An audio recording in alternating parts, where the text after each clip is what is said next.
Eu estava dizendo para vocês, inicialmente, né, os eventos da OAB começaram até com uma certa informalidade, né, e agora os eventos que eu digo, os virtuais, né, por conta da pandemia, e agora, recentemente, eles passaram um roteiro, né, então eu preciso só fazer uma abertura oficial, boas-vindas a todos, eu vou nominar já já, e fazendo uma apresentação oficial, então, a 12ª subseção de Ribeirão Preto, por meio do Departamento de Cultura e Eventos, né, e a Comissão de Direito Digital, Internet e Tecnologia Jurídica, tem a honra de recebê-los para o evento chamado LGPD Overview sobre o viés jurídico e demonstração do uso do Office 365 para a proteção das informações sensíveis no seu escritório e na conformidade com a LGPD. É um tema que está em destaque, né? A gente estava falando sobre isso também anteriormente. Agora, recentemente, domingo, as sanções aí passaram a valer. E então quero iniciar saudando, né, o presidente atual da subseção, Dr. Luiz Vicente Ribeiro Corrêa, o presidente do Departamento de Cultura e Eventos da 12ª subseção, Dr. André Luiz Carrenho Geia, e, sem maiores delongas, aí, passar aí, agradecer os palestrantes e apresentá-los, tá? Então, inicialmente, Dr. Fernando Mangili de Abreu, essa é a pronúncia correta? Exatamente. Perfeito. Dr. Fernando é membro da comissão, é sócio do escritório Segura e Almeida Sociedade de Advogados, Não, Segura e Abreu. Segura e Abreu, Isso. advogado há mais de 20 anos, ex-diretor jurídico de empresa privada, ex-procurador municipal de Guarulhos, São Paulo, ex-advogado da Petrobras, distribuidora SA, MBA em Direito da Economia e Empresa, com extensão em Oil, Estados Unidos, especialista em Direito Material e Processual do Trabalho, especializando em Direito Civil, DPO certificado pela Exim e diversos outros cursos na Uninove, LEC e Partners. Certificado em Compliance de Proteção de Dados, membro da NPPD e membro da Comissão Nossa de Direito Digital da OAB Ribeirão Preto. Vale ressaltar que o Dr. Fernando foi o incentivador do evento, a pessoa que realmente teve a ideia e a iniciativa aqui.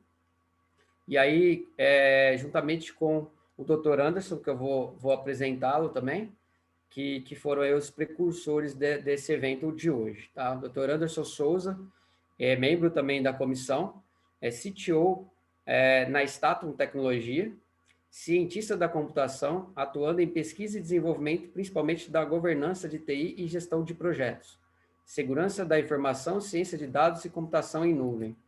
Então, eu dou a palavra para o Dr. Fernando, depois a gente passa aí para a apresentação dos demais colegas. E a última orientação aqui que a OAB vai emitir certificado para os integrantes, para as pessoas que estão assistindo, basta colocar o nome inteiro e o e-mail no chat aí, já desrespeitando a LGPD, né? Fazendo a brincadeira aqui. Dando consentimento, claro. Bom, boa noite a todos. É um prazer estar aqui, fazer uma apresentação breve para vocês sobre a Lei Geral de Proteção de Dados e, evidentemente, trazer à baila aí alguns pontos que a gente sofre no dia a dia com ela, né? Porque, como a gente sabe, ela é bastante nova para a cultura brasileira, não é como na Europa, que já tem um pouco mais desmistificado essa história de proteção de dados. Então, aqui a gente tem uma série de sofrimentos, uma série de angústias que a gente vai ter que enfrentar. Mas, em todo caso, eu vou fazer uma visão geral, bem rápida, a vocês aí, sobre como é que funciona a Lei Geral de Proteção de Dados, quais são suas principais características, para depois pontuar algumas coisinhas que eu entendo que são muito importantes e que no dia a dia de vocês, provavelmente, vocês vão sofrer bastante. Bom, vamos lá, eu vou compartilhar uma apresentação. Deixa eu ver se deu certo. Rafael, apareceu certinho a minha apresentação aí? Perfeito. Perfeito. Então, vamos lá. primeira coisa que a gente vai falar aqui, deixa eu só pronto. Primeira coisa que a gente tem que ter em mente quando a gente fala da Lei Geral de Proteção de Dados é no sentido de que ela veio para frear um pouco essa cultura desenfreada que estava nascendo, no sentido de que os dados se tornaram hoje um objeto de consumo bastante relevante, né? Afinal de contas, mais importante do que você vender um produto é você saber onde ele pode ser colocado para vender muito mais. E mais do que isso, perfilar a sua clientela, perfilar a pessoa, tem um valor agregado para qualquer corporação e para qualquer pessoa. Né? Vamos pegar um exemplo basicamente claro, para vocês um exemplo simples. Imaginem vocês que eu, Fernando, quero abrir uma farmácia em determinada cidade e antes de fazer isso eu vou lá e pego uma série de dados e analiso onde eu vou ter clientela para isso, qual é o mercado que tem maior poder aquisitivo, e assim sucessivamente. Logicamente, que o meu potencial de sucesso vai ser muito maior. Né? E com base nessa situação de que as empresas começaram com esse apetite voraz, e até mesmo pessoas, de coletar dados desenfreadamente e utilizá-los sem qualquer tipo de respeito, é que veio a LGPD na mesma toada aí da GDPR, que é a normatização europeia, de umas outras, muitas tantas que surgiram aí pelo mundo. Afinal, hoje temos mais de 100 países aí com proteção de dados e normatizações bastante robustas, né? Nesse sentido. Bom, então o que a LGPD, num primeiro momento, veio para proteger? Veio para proteger dados pessoais, evidentemente, de pessoas naturais. Nesse sentido, a gente já exclui dali pessoas jurídicas e uma série de outras coisas que não estariam acobertadas por ela. Por exemplo, dados que não possam identificar ninguém, porque os dados para a LGPD, eles têm que ser o quê? Eles têm que poder levar à identificação ou tornar identificável uma pessoa. Tá? E, claro, qual que é a finalidade principal dela? É fazer com que a pessoa possa, de modo geral, definir como é que os dados dela vão ser tratados, vão ser utilizados no dia a dia, poder ter a sua privacidade, a sua autodeterminação preservada.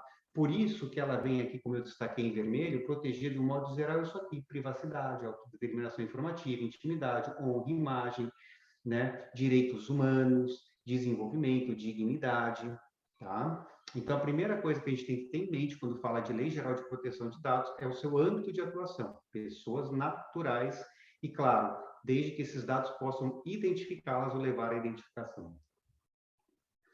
Bom, é claro que dentro dos dados pessoais a gente também tem que ter um outro parâmetro muito bem definido, que nem todo dado tem o mesmo peso. Existem dados que a gente sabe muito bem que são os comuns, que são aqueles que a gente usa no dia a dia. Por exemplo, o meu nome, Fernando. Né? Todo mundo me chama de Fernando, ou às vezes de Mangílio, às vezes de Abreu. Então, esse é um dado comum, que pelo simples fato de me chamar, não me ocasiona nenhum tipo de prejuízo. Em contrapartida, existem dados aí que a gente considera como sensíveis, que são aqueles dados que podem, de certa maneira, levar à discriminação da pessoa. Então, imagine vocês, vou dar um exemplo aqui bastante xiita, que uma pessoa vai trabalhar numa fábrica de judeus e ele tem histórico familiar de nazistas. Então, ele quer omitir essa cultura, quer omitir esse lado fascista, esse lado nazista, e para evitar que ele seja discriminado. Eu sei que é um exemplo bastante pesado, mas é só para a gente entender, né? Mas vamos pegar um outro exemplo mais próximo aí. Vamos pensar que o Fernando, ele é um cara que é católico fervoroso, tá? E aí vai trabalhar numa empresa vai para emprego numa empresa onde a gente tem pessoas ali que são ateus e que não gostam de pessoas religiosas.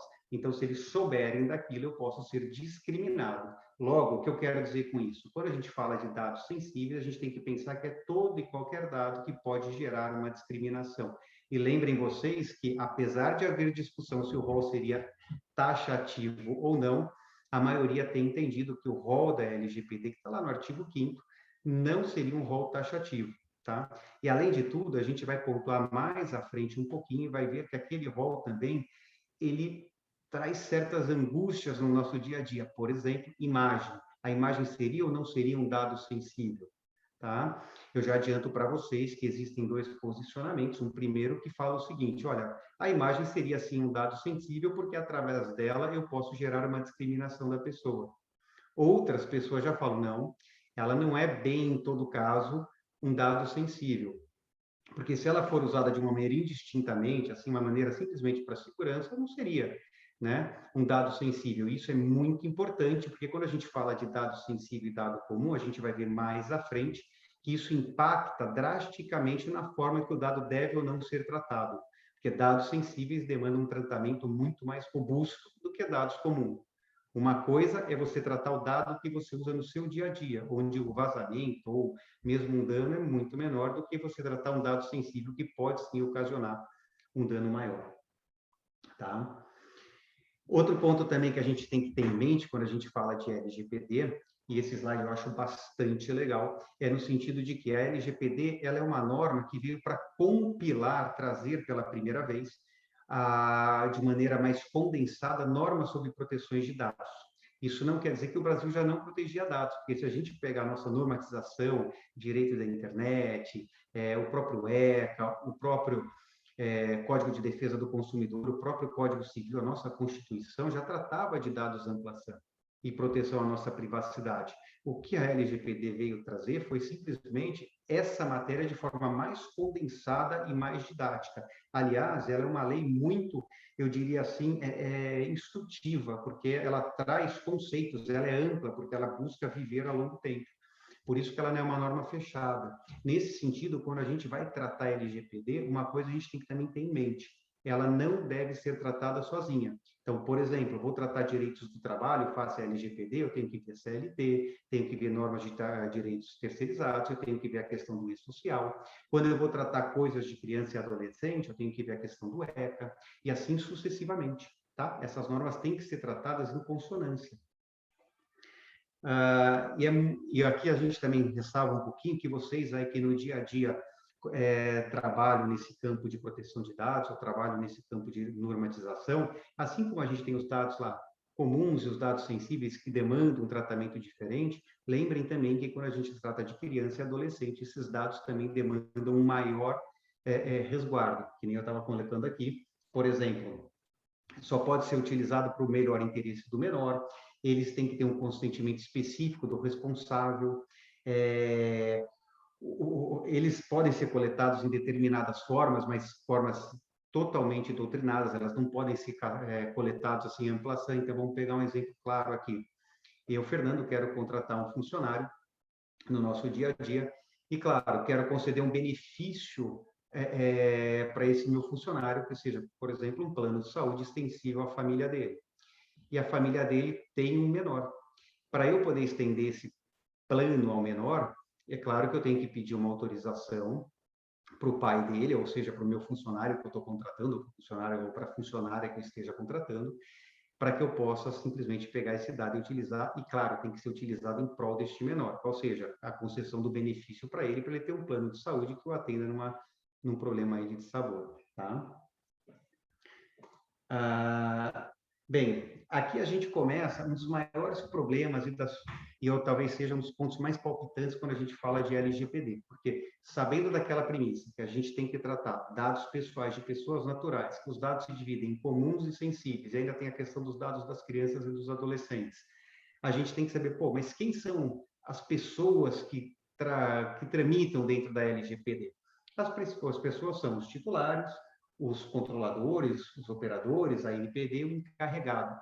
Quem são eles, quais são suas funções e quais são os embates que tem em torno disso? Bom, titular é bastante simples. Somos todos nós pessoas naturais. Então, repitas que pessoa jurídica estaria excluída. Mas lembre de um ponto muito importante. Pessoas jurídicas não vivem sem pessoas físicas, ok? E aí a gente vai entrar daqui a pouquinho numa discussão bem legal sobre como é que isso reflete no dia a dia delas. Outro ponto que merece destaque também quando a gente fala titular é a questão das MEIs e das empresas individuais. Vamos pensar que o Fernando fosse sócio de uma sociedade individual de advogados. Então, fosse lá, Fernando Mangini de Abreu, Sociedade Individual de Advogados. Isso aí seria o quê?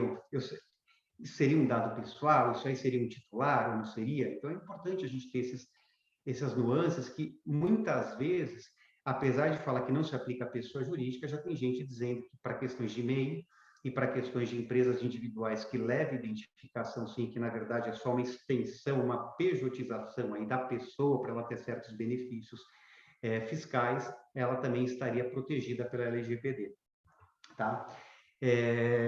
Então, o titular, repita-se, é o dono dos dados, é aquela pessoa a quem os dados se referem e que tem autonomia para dizer por que ele quer que aquilo seja feito com os dados dele. Os agentes, quem são? Os agentes nós temos, em regra, controlador e operador, que em conjunto são determinados pela lei como agentes. Só que, veja, a gente fala em regras, porque se vocês pegarem lá a orientação da própria NPD, ela já deixou bastante claro que existem vários tipos de controladores. A gente tem lá o controlador propriamente dito, que é aquele que pega os dados, é a pessoa em nome de quem os dados são coletados, quem vai definir o que vai fazer com aqueles dados. Então, quando você pensar em controlador, lembre sempre disso, que o controlador é aquela pessoa que define o que vai ser feito com os dados coletados. Ele é que dá as regras do jogo, ok? Só que o controlador, veja, ele tem várias subcategorias. Então, a gente tem lá os controladores distintos, tem os controladores conjuntos, né? Principalmente, são as duas principais categorias que se tem hoje. O que seriam distintos e conjuntos? Então, por exemplo, eu, Fernando, coleto dados. Eu sou uma empresa e coleto dados. Sou um telemarketing, estou lá coletando dados. E todos esses dados que eu coletar, ou que alguém coletar em meu nome, eu sou responsável, eu sou o controlador. No entanto, se eu coletar esses dados e tiver que compartilhar eles com alguns órgãos públicos, vamos supor, em decorrência de lei, vamos pensar aí com a Receita Federal, que eu sou obrigado a passar dados para lá. Já o entendimento que a Receita Federal seria o quê? Um controlador distinto. Por que eu falo que ele é distinto de mim? Porque eu, Fernando, eu vou definir o que eu vou fazer com os dados que eu coleto no âmbito da minha atuação. No entanto, eu, Fernando, não tenho autonomia para dizer o que a Receita Federal vai fazer com os dados que lá eu tive que passar, né? Nesse sentido, a gente teria controladores distintos, porque cada qual, no seu âmbito de atuação, vai definir como é que os dados vão ser tratados. E o que seriam, então, os controladores conjuntos? Controladores conjuntos é muito comum quando a gente tem grupo de empresas, que são aquelas empresas que coletam dados pela filial A, ou pela matriz A, ou pelo CNPJ-B, e, de um modo geral, juntam todos e eles definem o que aqueles dados vão ser feitos. Isso é muito comum em bancos, por exemplo, de currículos, onde um grupo de empresas que tem vários CNPJs, por intermédio de uma ou de outra, vão recolhendo currículos, fazendo um banco de talento e depois puxa de um para o outro. Elas definem em conjunto as regras do jogo, o que vai fazer com aqueles dados, como é que eles vão ser armazenados, qual a finalidade de utilização, qual o prazo e assim sucessivamente. Bom, passado isso, a gente tem os operadores. Os operadores, por sua vez, são as pessoas que vão tratar dados em nome do controlador. Resumindo, um exemplo clássico que todo mundo dá ali é a questão do contador para uma empresa. Então, eu, Fernando, por exemplo, contratei um contador e vou passar os dados dos meus funcionários para o controlador. Quando eu passar os dados para ele, eu tenho que dizer assim, olha, contador, eu quero que você use esses dados simplesmente para folha de pagamento e declaração da RAIS ou da Receita Federal, alguma coisa do gênero aí do funcionário. Ele vai ter que exercer aquilo nos exatos limites do que eu passei para ele, evidentemente, desde que eu tenha passado isso dentro dos ditames legais. Se eu extrapolei o que a lei diz, ou se eu fui aquém do que a lei diz, ele pode até me advertir e falar, Fernando, não é bem por aí, ó, isso aqui está errado, aquilo está certo, tem que ajustar isso aqui. Tá? E o que é importantíssimo quando a gente fala de controlador e operador perante a lei, é vocês fazerem um contrato bastante robusto, delimitando responsabilidades. Porque, via de regra, a gente tem uma responsabilidade entre eles, que a gente fala ali que seria solidária, né? Mas é uma solidária um pouco diferente. Mas a gente tem uma responsabilidade solidária, porque se eu, controlador, passei os dados para o meu operador, ele não está em conformidade com a lei, acontece um problema lá, eu vou ter que pagar essa bronca, e depois eu posso até me ver com ele, mas eu vou ter que comprar isso daí. Aliás, nós dois seremos responsáveis, então o titular pode ir para cima de um ou para cima de outro. Bom, encarregado de dados, a gente vai ver um pouquinho mais a fundo quem que é essa pessoa, mas de um modo geral, ele é aquela pessoa que serve de contato entre a Autoridade Nacional de Proteção de Dados e a empresa ou o controlador, e é também a pessoa que vai fazer a intersecção entre os questionamentos dos titulares com os controladores. Então, ele é o meio-campo, ele é aquele cara que fica no meio-campo ali, gerenciando esses debates, esses conflitos, e, ao mesmo tempo, também busca manter a empresa em conformidade, fiscalizando ali como se ela estiver em compliance com a lei, com os dados e a forma que ela está tratando.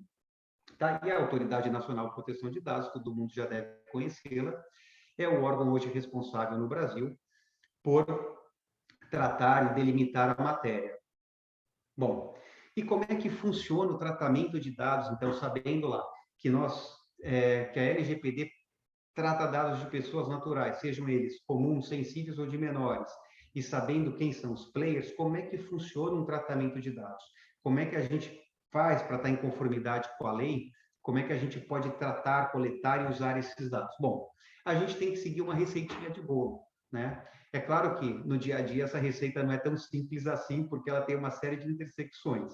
Mas, grosso modo, eu antes de dizer para o titular, antes de coletar os dados do titular, eu tenho que dizer para ele o porquê que eu estou coletando aquilo, que é a tal da finalidade. Eu falo assim, olha, eu vou coletar, por exemplo, os dados aqui do Rafael, porque o Rafael é um brilhante advogado, então eu vou coletar ele porque eu tenho interesse que ele venha fazer parte do meu time. Então, Rafael, os seus dados aqui para o meu banco de talentos, para ver se você vai fazer parte do meu time. E eu tenho que ir além disso, eu tenho que dizer que aquilo é uma base legal. Nesse momento, como eu não tenho nenhum tipo de vínculo com o Rafael, eu vou falar assim, Rafael, essa coleta é baseada pura e simplesmente no seu consentimento. Você tem interesse em fazer parte do meu time? Se tiver, mande, por favor, os seus dados para mim. Além disso, eu tenho que tomar uma cautela e falar assim para o Rafael, Rafael, eu quero só esses dados aqui seus. Eu não quero pegar mais do que isso, porque a lei fala que a gente tem que coletar aquele pelo princípio que as pessoas chamam mais à frente aí by default, só o que for estritamente necessário. Então, por exemplo, para contratar o Rafael para ser um futuro advogado do meu escritório, eu preciso saber se ele é qualificado, se ele tem a OAB, qual a expertise dele, qual é a área de atuação, até ok. Mas eu não preciso saber se ele tem nome social ou não tem, qual é a opção sexual dele, qual é a religião dele, né? Então, a gente tem que tomar uma cautela para coletar e pedir de maneira justificada aquilo que é estritamente necessário para a finalidade que a gente falou, ok? Além disso, eu tenho que fazer isso de uma maneira bastante ostensiva. Por quê? Porque aí a gente tem a transparência e a boa-fé. Então, eu tenho que deixar de uma maneira tal que o Rafael entenda muito bem o porquê que ele está me dando aqueles dados, né? Porque ele está me emprestando aquele valor agregado, aquele patrimônio intersubjetivo dele, da dignidade da pessoa humana dele, para eu poder utilizar, né? Aí mais à frente, até o Anderson aí com o pessoal ali vai falar um pouco mais, que não basta só fazer isso, eu tenho que garantir que aqueles dados vão ficar em segurança. E claro, como a gente vive hoje num mundo totalmente tecnológico, com uma série de tecnologias disruptivas, a gente vai ter que ter resguardos aí entre firewalls, endpoints e uma série de outras coisas para garantir que esses dados fiquem bem armazenados e que não sejam utilizados de maneira indevida, né? Também eu tenho que garantir para o Rafael que aqueles dados eu não vou usar de maneira discriminatória, né? Eu tenho que atuar de maneira responsável, e mais do que isso, eu tenho que ser capaz de prestar contas para ele, porque se amanhã ele me chegar e falar, como é que foram aqueles dados? Eu tenho que ter todo esse caminho que eu falei aqui para vocês, de maneira que eu possa amanhã auditá-lo, ok? E, por fim, eu tenho que dizer o quê? Eu tenho que garantir que os dados coletados do Rafael são referentes a ele mesmo, no sentido de que estão corretos, e mais do que isso, eu tenho que falar para ele, olha, Rafael, para o meu banco de talentos, além dos seus dados estarem aqui corretos, eu vou mantê-los por X tempo, porque eu não posso mais, em face da LGPD, manter esses dados aí por prazo indeterminado. Eu sei que muita gente vai falar que, pô, Fernanda, mas tem o artigo 63 lá que fala que os dados antigos. Eu concordo com vocês, porque realmente o artigo 63, se não me falha a memória da LGPD, fala lá que para os dados anteriores à lei, a gente vai ver o que vai acontecer. Porque realmente, você fala assim, no escritório que nem o meu, que tem 5 pessoas, é fácil de você ir lá e ajustar tudo. Mas imagine você numa multinacional que tem 30 mil funcionários, eu não sei quantos mil clientes, pessoas físicas ou até milhões, ter que arrumar todo esse banco da noite para o dia. Não vai dar. Mas a sugestão que a gente tem dado é, ok, tem ali atrás o banco passado. Vai atualizando ele, já vai atualizando em conformidade com a lei, até a NPD posicionar como é que isso vai funcionar. Então, resumidamente, como é que eu posso coletar dados hoje em conformidade com a lei, ou melhor, como é que eu devo fazer isso? Eu tenho que falar para o titular, de maneira bastante clara e ostensiva o porquê que eu estou pegando os dados dele, me limitar a pegar o que é estritamente necessário, lastrear isso numa base legal ou mais, depois a gente vai ver mais para frente um pouco isso, dizer para ele o período que eu vou manter os dados dele.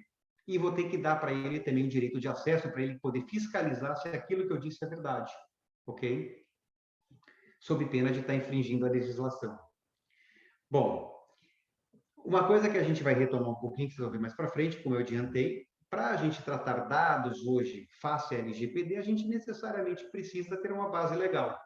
Eu não posso simplesmente usar o famoso jargão filo porque quilo. Para eu pegar um dado, eu tenho que necessariamente vinculá-lo. E olha, isso não é matéria fácil, né? Então, imagine você numa seara trabalhista, vocês vão ver lá, quem passa pelas mesmas dores que eu passo, vai saber que quando você vai justificar uma coleta de dados de colaboradores, por exemplo, para determinado grupo é uma base, para outro grupo é outra base, para outro grupo é outra base, e que muitas vezes no dia a dia essa base vai se alterando. Só vou dar um exemplo bem rapidinho para facilitar a compreensão. Por exemplo, vamos pegar de novo o Rafael, que é a nossa cobaia aqui, né, que é o nosso estagiário, que ele falou assim, Fernando, estou te mandando um currículo. Beleza, eu fui lá, fiz que eu estou contratando um merchandising, um banner que eu estou contratando estagiários, e eu falo, descrevo tudo aquilo que eu vou fazer. Olha, eu preciso de um estagiário, eu preciso desses dados, a finalidade dessa coleta é para ver se você é apto para ser meu estagiário, a base legal dessa coleta é o seu consentimento, eu vou reter esse currículo por 6 meses. Ok, tá mais ou menos legal ali. E eu falo, olha, a base legal nesse momento é o consentimento. Bacana. Fui lá, analisei aqueles currículos, fiz uma peneira, falei, pô, o Rafael é um cara legal, ele está com uma faculdade bacana, ele está se empenhando, ele me mandou 3 vezes o currículo, me mostra que está empenhado, tá, eu vou pegar o Rafael. Então eu falo, Rafael, vem cá. Quando eu chego, o Rafael, no meu escritório, eu falo, Rafael, você tem realmente interesse de ser meu estagiário? Então vamos fazer um contrato de estágio. A partir daquele momento, a base que ele assinou o contrato comigo, já temos uma alteração. A base legal deixou de ser o consentimento daquela coleta de dados e passou a ser o que agora? O contrato. E por uma parte deles. E para outra parte, pode ser que seja a lei, a depender do tipo de dado que eu precisar. Tá? O que isso significa? Vocês vão ver mais à frente que, a depender da base legal que você utilizar, tem uma série de reflexos importantes. Por isso que a gente sempre brinca, quem está no dia a dia no front sabe que consentimento e legítimo interesse são muito complicados, tá? Porque quem consente tem que garantir o desconsentimento, né? Por isso que a gente pode dizer isso. E legítimo interesse tem que justificar muito bem se o interesse é realmente legítimo, porque ele não é uma carta branca que você pode utilizar para tudo. Bom, mas focando diretamente nas bases legais, a gente sabe que para os dados comuns a gente tem 10 bases legais. São elas o consentimento, obrigação legal e regulatória, políticas públicas, estudos, necessária execução de um contrato, exercício regular de um direito, proteção à vida e incolumidade física, tutela à saúde, legítimo interesse, proteção ao crédito e fraude. Passando amplação por cada uma delas, o que seriam? Bom, o consentimento todo mundo sabe, é aquela história de que eu autorizo. Eu, titular de dados, vou lá e falo, ó, você pode usar esses meus dados para a finalidade que você me falou aí, estou concordando com você, tá? Obrigação legal regulatória é, por exemplo, eu para contratar uma pessoa, eu para fazer determinado ato, eu tenho uma lei que me obriga a fazer aquilo. Então, por exemplo, o E-Social é um regulamento, às vezes o próprio a convenção, o acordo coletivo é um regulamento, a própria OAB exige que você se cadastre fornecendo a sua OAB, então isso aí é a lei e o regulamento exigindo aquela coleta. Políticas públicas, aqui a gente está falando mais de órgãos públicos e órgãos vinculados à administração, então é uma parte específica para eles. Estudos, aí a gente está querendo proteger a questão do fomento e pesquisa, que muitas universidades utilizam. Execução de um contrato. Mas lembre que aqui, quando a gente fala de execução de um contrato, não é um contrato, por exemplo, eu, Rafael, fazendo um contrato usando dados de terceiro. Não, é o contrato, eu fazendo o Rafael fazendo um contrato em prol do Rafael titular. Ok? Não significa. O que eu quero dizer com isso? Quando a gente fala estou usando a execução de um contrato, a execução de um contrato é em benefício do titular.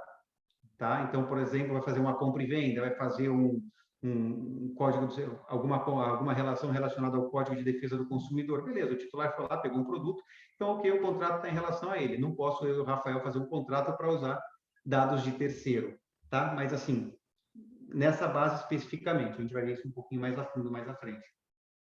Exercício regular de um direito, a gente que é advogado aí sabe muito bem o que significa isso.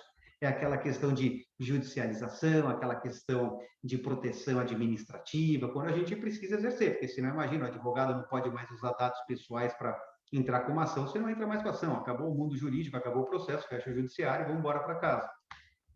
Né? Proteção à vida e incolumidade física, é claro que a gente pode utilizar isso. Aqui puxou muito daquela questão da legítima defesa das pessoas, né? Que você tem que garantir a segurança e a integridade.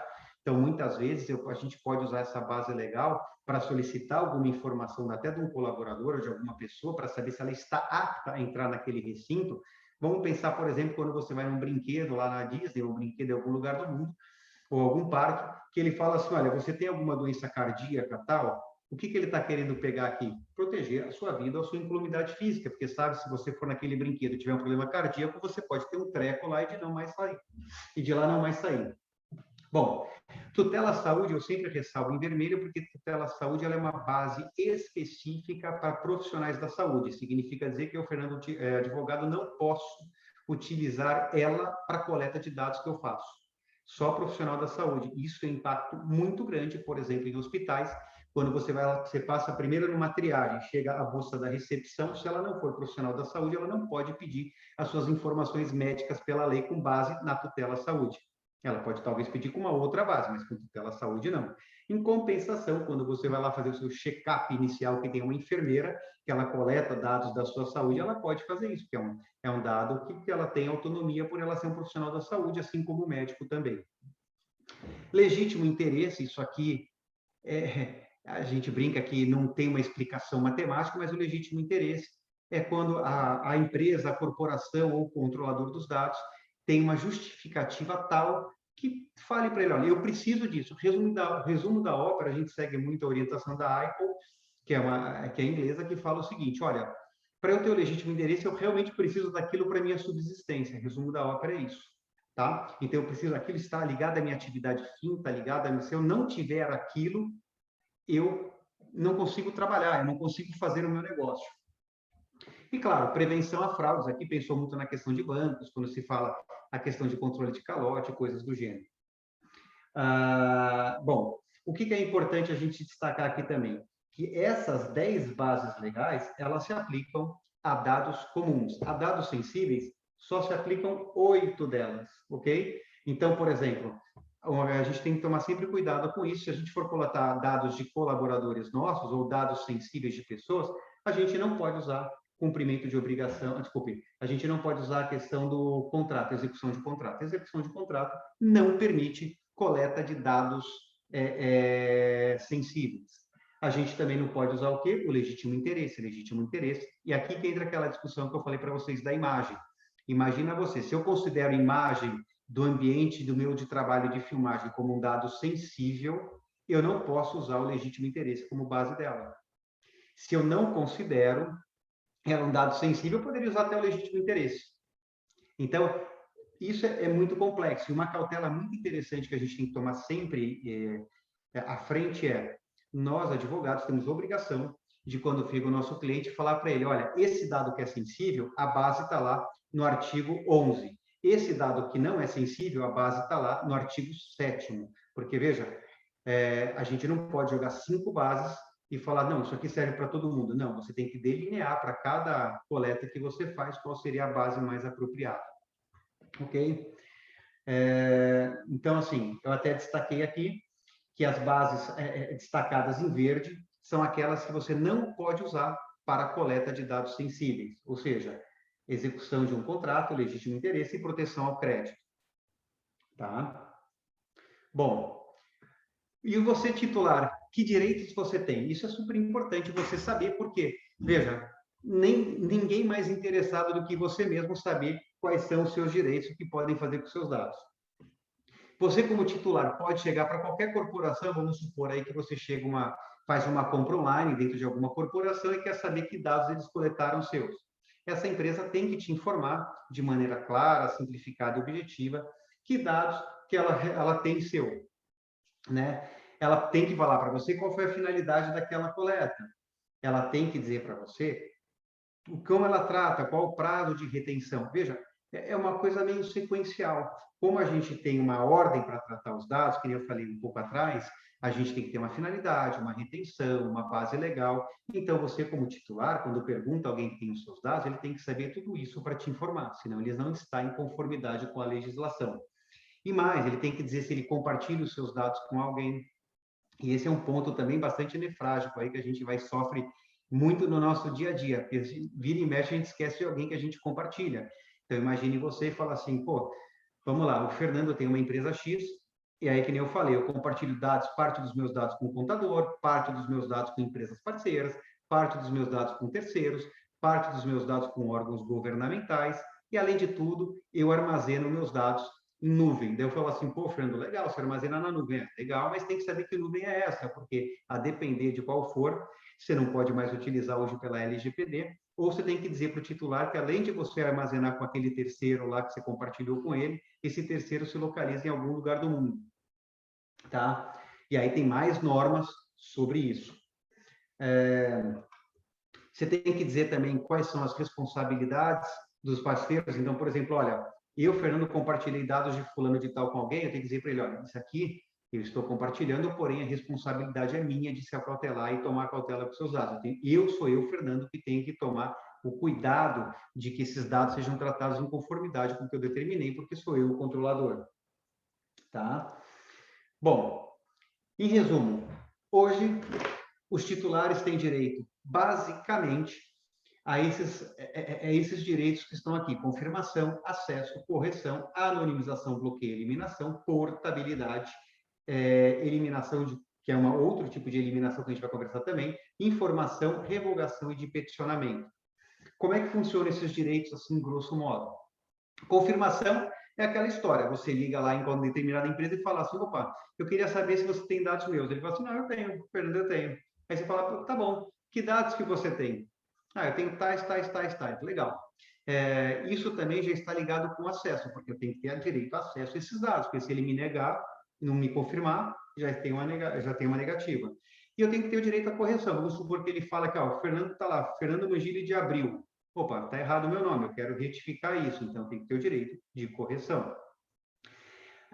Aqui, quando a gente fala em anonimização, bloqueio e eliminação, esse primeiro bloco é quando os dados são tratados em desconformidade com a lei. Vamos pegar de novo aquele exemplo lá que eu contratei o Rafael para vir trabalhar comigo. Então, o Rafael fala assim, Fernando, olha, esses dados aqui, esse dado que você me pediu aqui, vamos supor assim, sobre o meu nome social, ele está fora da lei, está em desconformidade. Eu quero que você anonimize, bloqueie ou elimine.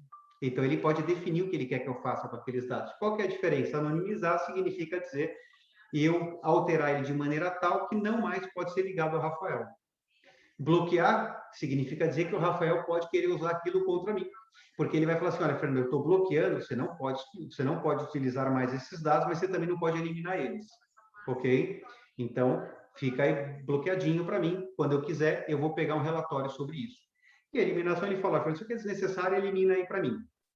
Tá bom, tá? Mas lembre que isso aqui é o que eu falei para vocês, é no sentido de que, quando temos um tratamento em desconformidade com a lei. Perfeito? Portabilidade, isso aqui veio da época quem é um pouco mais antigo como eu, sabe muito bem, quando a gente tinha celulares.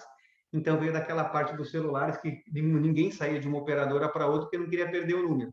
Hoje, você muda da noite para o dia pelo simples fato de ser possível portar os seus dados de um para o outro. Então, portabilidade, quando possível, se faz. Tá? Informação é o direito de você, reitero, né, que nem fala de confirmação de existência, ele vem em complementação, de saber o que vai acontecer se, porventura, você não der os seus dados. Então, isso aqui é muito importante quando a gente fala de consentimento. Então, eu falo assim, o Rafael fala assim, Fernando, você aí está com meus dados tais, e se eu não quiser fornecer meus dados para você, eu falo assim, ok, desculpa, não posso te contratar. Então, essa é a consequência. Então, esse é o direito de informação. E o que seria essa eliminação que está em cima da informação? Essa eliminação aqui está mais ligada quando os dados são coletados apenas no consentimento. Ela não é uma coleta ilegal que nem a de cima. Nesse caso, pontualmente, quando eu falo, por isso que eu falo que o consentimento é uma base muito complexa. Quando a gente consente, eu tenho que garantir ao titular o direito de eliminação. Quando é puramente no consentimento. Por isso que uma gestão de base ela é de suma importância. Porque se a minha única base é o consentimento, quem consente tem o direito de desconsentir. Em contrapartida, se eu alterei a base do consentimento para o contrato, por mais que o Rafael me peça para eu eliminar os dados dele, eu vou falar negativo, Rafael, agora eu não posso, eu tenho um contrato, eu tenho uma obrigação legal para manter esses dados. Está justificado. Tá? Revogar é revogar o consentimento pura e simplesmente, significa dizer que dali para frente eu não posso mais mandar, por exemplo, um e-mail marketing para o Rafael. Então, quando a gente fala de revogar, é justamente isso, aquele opt-in, opt-out do seu e-mail. Então, eu revoguei, não quero receber mais propaganda da empresa do Rafael, pronto, está resolvido. E peticionar é o que a gente sempre faz, é o direito de pedir sobre os seus dados. Tá? Lembrando sempre que hoje os direitos, que nem eu falei um pouquinho, eles não são absolutos, tem que ser analisado caso a caso, situação a situação. E, claro, sempre muito bem ligados e fundamentados. Eu não posso deixar de responder ao titular, porém, nem sempre eu sou obrigado a atender o que ele quer. Isso é importantíssimo. Bom, que nem eu adiantei também, a lei também exige que quando a gente faz transferência internacional, a gente tome cautelas, porque para mandar dados para fora do Brasil, hoje, em regra, eu não posso mandar para qualquer lugar. Eu tenho que mandar para lugares que sejam adequados, como faço a LGPD, ou que tenham normatização robusta que me garantam isso. Tá? Então, assim, eu tenho normas. Para nós que estamos no dia a dia, o que a gente usa muito com o tráfego de dados internacional? A gente usa muito quando usa, por exemplo, a Amazon para fazer um backup, a Google. Então, a gente está fazendo uma transferência internacional. Isso significa dizer que a gente tem que dizer para o titular que se a gente armazena os dados dele lá ou compartilha com alguma empresa internacional, a gente tem que informar isso para ele e só pode fazer isso se for para local, via de regra, que tenha normatização equivalente à LGPD. Tá? Bem, reiterando, né? Quem seria agora o nosso amigo DPO? O DPO é um cara bem legal, é aquela pessoa que fica no dia a dia da empresa fazendo compliance de proteção de dados. Ele é o que eu brinco assim, ele é o intermediador, é como se fosse o árbitro entre as desavenças da empresa e o titular e as desavenças da empresa com a NPD. Bem como ele é o cara que presta esses esclarecimentos e faz esse meio campo. Além disso, ele é o braço direito hoje das empresas, no sentido de quê? De ajudar elas a ficarem em compliance com proteção de dados. Entenda, olha, fico orientando lá, você vai mudar essa coleta, tem que justificar isso, vai fazer aquilo, vai fazer aquilo outro. Então, ele é a proteção, ele é a primeira barreira de proteção, ele é como se fosse um orientador. E foi muito legal, porque a OAB aqui de São Paulo, numa decisão, eu diria aí, talvez seja a primeira grande decisão do Brasil, acolheu a tese de que os advogados podem ser DPO, o que, no meu ponto de vista, é bastante coerente, até porque os maiores intérpretes de lei são os advogados. No entanto, eu também resguardo o direito, que eu acho que o pessoal de TI é bastante importante nessa parte. Por quê? Porque se você pegar grandes corporações, isso acontece muito em Europa. Se vocês pegarem empresas grandes, você vai ver que eles têm 2 DPOs. Eles têm um DPO técnico, né, da área de tecnologia, e tem um DPO técnico da área jurídica. Por quê? Porque são campos de atuação diferentes. É muito difícil você ter um profissional abalizado de profundidade nos 2 campos. Tá? Bom, uma coisa que eu já adiantei para vocês, que a gente tem que tomar muito cuidado, e por que a gente tem que seguir a lei? Porque a lei, de um modo geral, consagrou aí, entre aspas, vamos dizer assim, o que a gente chama aqui, já conhece no nosso dia a dia, de responsabilidade objetiva. Ok? O que eu quero dizer com isso? Se, por aventura, algum controlador causar dano a um titular, ele vai ter que ressarci-lo. Essa é a regra do jogo. Né? E mais do que isso, se eu, Fernando, escolhi mal um operador, lembra que o operador está tratando os dados em meu nome. Então, vamos pensar lá que eu contrato uma empresa aí do Anderson para coletar dados para mim, currículos para mim. Eu sou o controlador, ele é um mero operador. Então, se amanhã ele fizer uma catástrofe lá na frente, eu sou responsável por isso. Depois eu me entendo com ele no meu contrato com ele. Mas eu sou responsável. Então, a gente tem que tomar cuidado, que quando a gente fala de responsabilidade objetiva, a gente está tirando uma série de fatores e facilitando o ônus da prova ali para a pessoa que está lesionada, né, no seu direito aí de privacidade. Então, a gente tem aqui, que nem no Código de Defesa do Consumidor, a investigação do ônus da prova, né? Temos que colocar nos contratos as questões do regresso. E como é que a gente exclui esse tipo de responsabilidade hoje? Só tem 3 formas, basicamente, pela lei. As 3 formas são: provar que eu, Fernando, não tratei aqueles dados, por isso que é de suma importância quando você faz um contrato entre operador e controlador, você dizer que dados estão sendo compartilhados entre eles. Essa é uma cautela que eu tomo bastante. Então, por exemplo, se eu vou passar um dados para a empresa do Rafael, eu tenho que falar, Rafael, não adianta eu fazer aquele contrato assim, olha, eu vou passar os dados que eu passar, você tem que tomar cautela. Você me desculpa, isso não é o melhor direito. O melhor direito é falar assim, Rafael, para sua empresa eu estou passando, olha, dessas pessoas, o nome, o RG, o CPF e o endereço.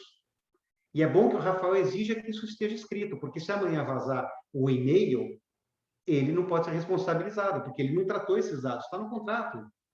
Tá? Então, essa delimitação é muito importante. Então, eu tenho que dizer, uma das formas de dizer que eu estou excluindo é que eu não tratei aquele dado. A segunda é falar que eu tratei, mas que eu não desrespeitei a LGPD. Porque vocês vão ver mais à frente que incidente de segurança é que nem incidente jurídico. A gente não tem 100% de garantia. Pode acontecer, mas se você fez a lição de casa tudo certinho, você não pode ser condenado com o mesmo peso da caneta daquele que não fez. E dizer também que é culpa exclusiva do titular. Então, imagina você que o titular vai lá, eu tenho um portal, e o titular vai lá e começa a permitir que passar a senha dele para Deus e todo mundo. Então, todo mundo pode entrar no nome dele e fazer perguntas como se ele fosse. Olha, eu não posso ser responsabilizado, ele que foi lá e compartilhou a senha dele, é culpa exclusiva dele. Tá? Então, são as formas de se excluir a responsabilidade. O que a lei quis dizer com isso? Ok, que todo mundo que trata dados pessoais, seja você um titular, um agente, um DPO ou a NPD, tem que tratar com responsabilidade, porque responsabilidade, por mais que incrível isso pareça, é uma obrigação de todos nós, né? A gente tem que agir responsável no nosso dia a dia. E é o que eu brinco aqui, que a gente fala do PPT, que o pessoal da tecnologia vai falar um pouco mais sobre isso, que quando a gente fala em responsabilidade de LGPD, a gente está falando do quê? De pessoas, processos e tecnologia. Pessoa significa treinar adequadamente, saber quais são os seus direitos. Processo significa você ter dentro da sua corporação, da sua empresa, do seu dia a dia, uma metodologia de trabalho que resguarde essa proteção. E tecnologia, no mais no mundo digital como hoje, você ter aí os seus perímetros de proteção que garantam o mínimo necessário que aquela informação não possa ser, né, vilipendiada de uma maneira ímpar. Bom, e como é que a gente faz isso juridicamente? Sobre o viés jurídico, a gente tem que ter, resumidamente, é isso aqui. A gente tem que criar políticas, a gente tem que ter termos de uso, a gente tem que ter orientações, passar treinamentos. Então, o que nós, DPOs jurídicos, ou que nós, advogados, vamos fazer uma implementação, a gente faz para a empresa? A gente arruma o texto do e-mail deles, a gente arruma os contratos, a gente vê as bases legais, a gente cria umas políticas de privacidade, a gente cria um comunicado interno de privacidade, a gente faz termos de uso de site para que eles saibam, que os titulares saibam como as regras do jogo funcionam, e assim sucessivamente. E a parte da tecnologia garante toda essa a parte de se tornar isso mais auditável e, claro, de que as informações tramitem de uma maneira dentro da corporação que o vazamento seja de baixo risco. Tá? Deixa eu pegar aqui. Bom, e aqui vai o que a gente chama de coração da lei. Como é que a gente aprende uma lei como a LGPD? A gente aprende a lei como a LGPD pelos princípios. Toda norma que é uma norma aberta, uma norma muito conceitual, a melhor forma de se aprender ela é pelos princípios. Se você pegar os princípios da LGPD, que são esses aqui, finalidade, adequação, necessidade, livre acesso, qualidade, e entender eles, você vai saber como é que funciona a LGPD no dia a dia. Tá? E é legal que esses que eu destaquei em vermelho, quando a gente fala de segurança, a gente tem dois viés, que é o da TI e o de governança. Quando a gente fala de prevenção, a gente também tem a questão de governança. Governança são as regras do jogo. Né? Eu brinco que quando eu entrei na Petrobras, foi muito legal, porque quando você chega lá, você é posto num treinamento, eles te apresentam uma série de regras corporativas, e você fala, nossa, para que tudo isso? Depois você vai ver que no dia a dia é importantíssimo. É que nem você jogar um banco imobiliário, jogar um buraco e saber quais são as regras do jogo, porque senão fica uma coisa bem banalizada. Você saber jogar com as regras do jogo é legal, porque você sabe o que pode fazer e sabe o que pode esperar se você não fizer. Tá? E, por fim, aí veio a nossa surpresa aí, hoje um pouco até, assim, que vai pegar todo mundo, está todo mundo muito preocupado, muito palpitante nesse assunto, que são as sanções, que realmente elas são sanções bastante elevadas, e aqui demanda algumas cautelas. A primeira delas é que a NPD, nesse primeiro momento, ela está tendente a ser um pouco mais educativa, no sentido de que ela está ciente que essa cultura de proteção de dados é algo estritamente novo para a cultura brasileira. Então, ela não vai chegar ali chutando a porta de todo mundo e falando, vem cá, vou te atuar em 1 milhão, 2 milhões. Não é isso que se espera dela. Né? O que ela vai fazer, ela vai ver, evidentemente, se a empresa A, B, C e D, a pessoa A, B, C e D, ela está tratando dados, ela fez uma política de privacidade, aí se tiver um equívoco, ela vai orientar como é que vai ter que arrumar. Se o cara não arrumar, a história é outra. Mas é claro que ela vai tratar de maneira mais professoral, maneira mais assim, educacional, quem está se prevenindo, porque o cara que não fez nada, sinto muito, né? Não demanda o mesmo tipo de tratamento daquele que vem se preocupando há bastante tempo. 2 pesos, 2 medidas. Alguns cuidados demandam bastante relevância quando a gente fala de sanções. O primeiro deles é que a gente fala de multa de 2% do faturamento da pessoa jurídica de direito privado. A pessoa fala assim, mas são 50 milhões. Calma lá, não são 50 milhões. Se você chegar numa empresa que o faturamento é 200 mil reais, então a gente não pode falar de 50 milhões, é 2%. Mas lembrem vocês que é 2% por infração. Então, se o Fernando foi lá e fez 5 infrações, eu vou tomar 2% por cada uma dessas infrações. Né? E tem coisas que são muito mais graves do que, às vezes, uma multa pecuniária para uma certa empresa. Imagina, uma publicização de uma infração. Significa dizer, estampar que eu, Fernando, fiz uma coisa errada para Deus e todo mundo. Né? Vamos pensar assim, desculpe, bloqueio de dados para determinadas empresas. Imagine você uma empresa de marketing, uma empresa que trabalha de e-commerce, não poder tratar mais dados. Acabou a empresa. Então, a gente tem que tomar cuidado como que trata tudo isso. Tá? Então, resumo da ópera, gente. O que eu quero dizer aqui, pela LGPD de um modo geral hoje, a gente, pessoas físicas ou jurídicas só podem tratar dados de pessoas naturais físicas que tornem elas identificáveis ou identificadas se fizerem esse tratamento como a gente expôs aqui, ou seja, explicando a finalidade, a base legal, o período de tratamento, com quem vai compartilhar, o período que vai reter aqueles dados, e de forma bastante clara e transparente, sob pena de que, se assim não fizer, ser responsável por isso. Tá bom? Desculpem ter dado uma acelerada, que eu sei que o tempo é curto, mas eu estou à disposição depois para sanar qualquer dúvida que vocês tenham aí. Quem quiser depois, ao final, é só anotar meu e-mail aqui, também pode me mandar o e-mail, eu vou respondendo, a gente vai trocando figurinha, e estou à disposição do Rafael. E agora eu passo a palavra ao meu amigo Anderson e ao pessoal que está ali com ele, bem como, claro, ao Rafael, nosso presidente aqui da sessão. Obrigado, doutor Fernando, diretamente aí do Canadá, né? Exatamente. E sem mais delongas aí, Anderson, pode ficar à vontade, cara. Beleza, gratidão, doutor Rafael. E, cara, que aula, doutor Fernando, né? Deu para agregar muita coisa aí do conhecimento, muito conteúdo aí para a gente diluir, né? Bom, como a gente já está com o horário avançado, eu vou dar eu vou já apresentar o pessoal, né? Para a gente poder aproveitar esse tempinho aí. A gente vai conversar com duas pessoas agora, que é o Bernardo, né? Bernardo Borges de Matos Mendes de Almeida, nome de realeza, né, Bernardo?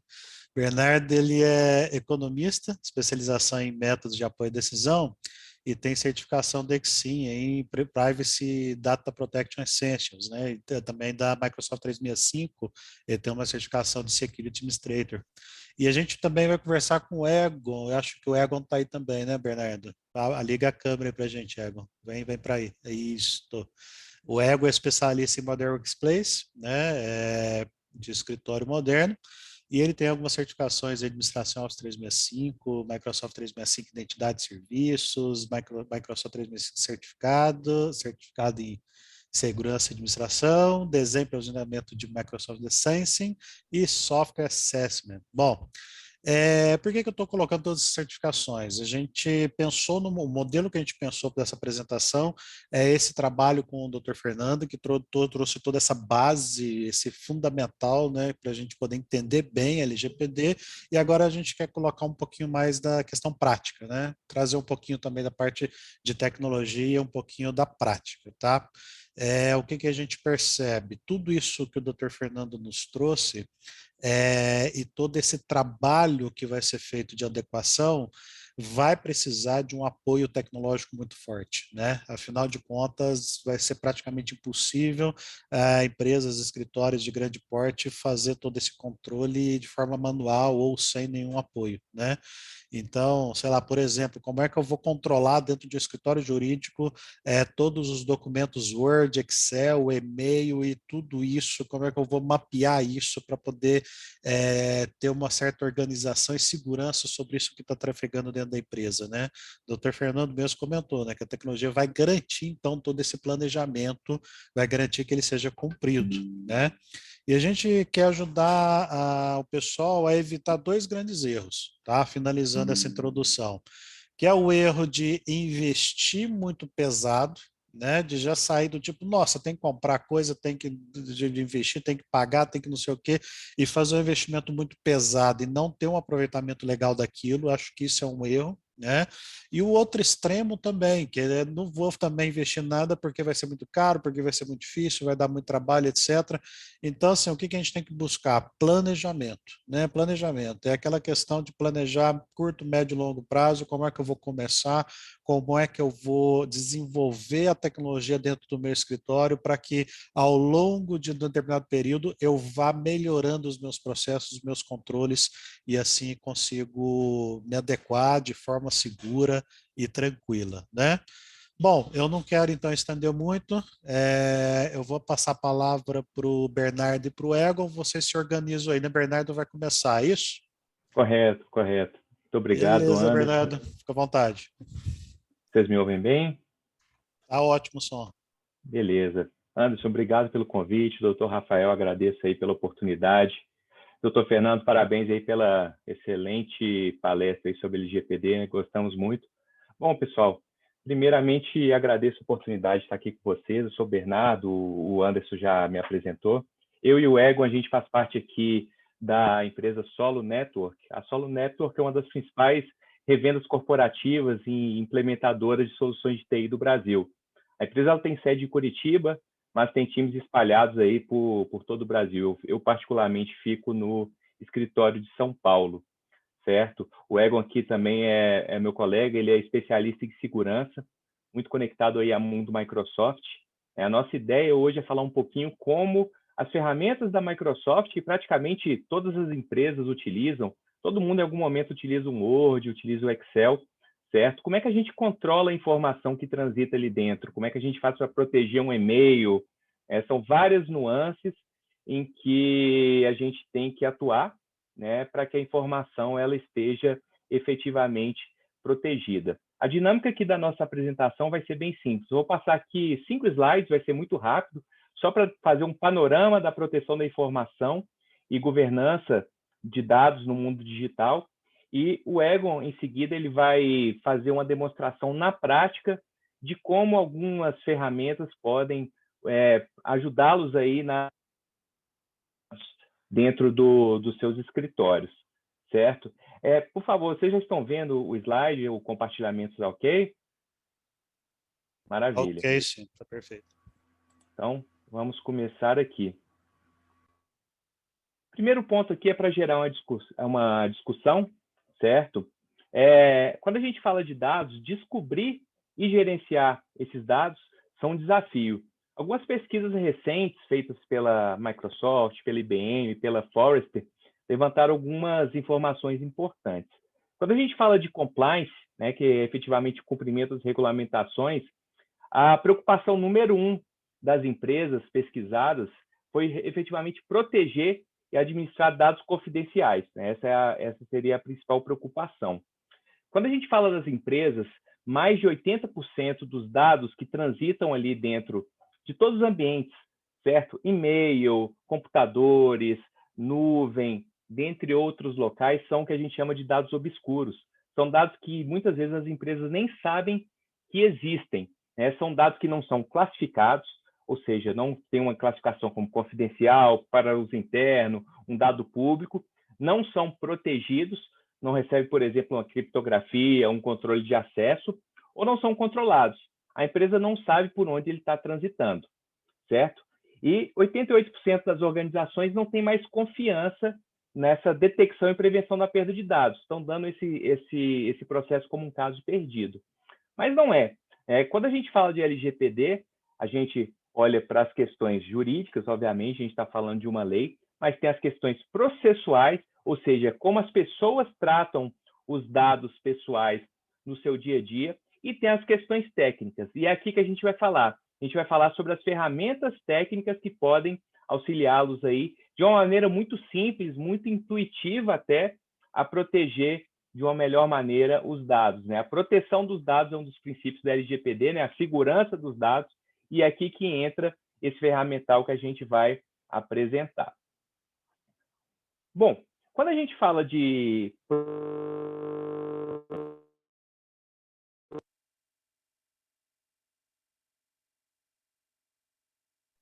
O som sumiu. Foi Bernardo? só para mim? Não, Também. Bernardo, teu som sumiu aí. Tá, Apresentação também. ele vai trocar o fone de ouvido. A apresentação também aqui caiu também. Isso, voltou, Bernardo. Estão me ouvindo? Estamos sim, voltou. Perfeito. Desculpa, eu tive um probleminha aqui com o fone, eu vou voltar. O slide ele não está mais sendo compartilhado, correto? Correto. Peço perdão aí pelo probleminha técnico, mas vamos lá. Para mostrar como que em tecnologia não tem como fugir, né? Problema técnico, como é que foge disso, gente? Exatamente. No caso aqui foi um problema, meu fone desligou no meio da apresentação e aí deu esse problema. Já compartilhei novamente, vocês conseguem ver? Certinho, estou vendo. Maravilha. Voltando aqui, falando um pouco sobre proteção da informação e governança no mundo digital. Primeira coisa, onde os dados na infraestrutura digital podem estar localizados? Bom, a gente fala primeiro aqui dos dispositivos. Quando a gente fala de dispositivos, a gente está falando de computadores, notebooks, dispositivos móveis. Hoje, praticamente todo mundo utiliza um smartphone. Tem muita coisa que transita, às vezes, pelo WhatsApp. Não deveria acontecer, mas acontece, certo? O próprio e-mail a gente consegue acessar pelo celular, edição de documentos e dentre outras coisas. Então, os dados eles podem estar sendo acessados na nuvem pelos computadores, pelos dispositivos móveis, ou podem estar, de fato, armazenados ali naquele armazenamento físico dentro desses dispositivos. Os dados podem estar também na nuvem. E quando a gente fala de nuvem, do que a gente está falando, certo? Quando você pega ali, por exemplo, o Dropbox, coloca um arquivo ali dentro do Dropbox, isso é a nuvem. Quando você coloca no OneDrive, no Google Drive, quando você usa o Gmail, certo? O Gmail ele é um servidor de e-mails que roda na nuvem. Microsoft 365. Então, praticamente todo serviço de internet que você não tem que instalar um software no computador e que o armazenamento não fica no seu computador, ele está rodando na nuvem, certo? Então, como é que a gente faz para proteger? Se isso está fora aqui da minha infraestrutura, eu dentro do meu escritório, eu tenho um servidor de arquivos, né, um servidor rodando ali algumas funcionalidades. Se o arquivo não está ali, como é que a gente faz para proteger? Dá para proteger também. As ferramentas hoje de nuvem permitem que essa proteção seja feita. E falando de servidores, quando a gente fala aqui desses servidores que é chamado na tecnologia de on-premises, isso significa nada mais, nada menos que eu tenho lá um computador, um servidor dentro da minha estrutura física, em que eu rodo ali as funções, eu armazeno os arquivos. Então, os dados, quando a gente fala do mundo digital, eles podem estar em todos esses locais. E aí, como é que a gente tem que entender o ciclo de governança de dados? Primeira coisa, conheça seus dados. Quais são os dados que eu controlo? Quais são os dados que eu trato? Onde esses dados estão armazenados? Depois eu tenho que me preocupar em protegê-los. Quais são as principais ferramentas que eu posso utilizar para protegê-los? E também, como eu faço para prevenir a perda desses dados? Se eu tenho um incidente com um dado, certo? Como é que eu faço para investigar esse incidente, tudo isso no mundo digital. E, por fim, administre seus dados. Falando de LGPD, a gente tem ali questões relativas à eliminação de dados, né? Se eu devo ou não eliminar, com quem eu compartilho, de quem eu recebo. Então, todo esse ciclo, desde o conhecer, proteger, prevenir e administrar, a gente consegue tratar dentro do mundo digital com as ferramentas Microsoft ou não. Nesse caso específico, a gente está falando aqui um pouco sobre Microsoft, que é uma ferramenta muito comum, utilizada aí por praticamente todas as empresas.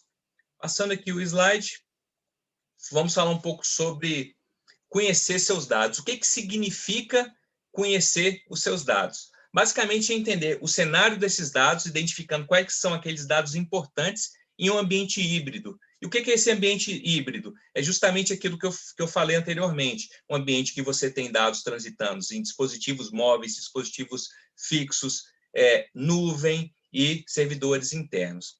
E quais são as principais perguntas quando vocês estiverem falando sobre dados dentro da sua estrutura, vocês têm que fazer para conhecê-los? Primeira coisa, que tipo de dados confidenciais, sejam dados pessoais ou não, sejam dados de negócio, eu tenho aqui dentro da minha organização e da minha infraestrutura?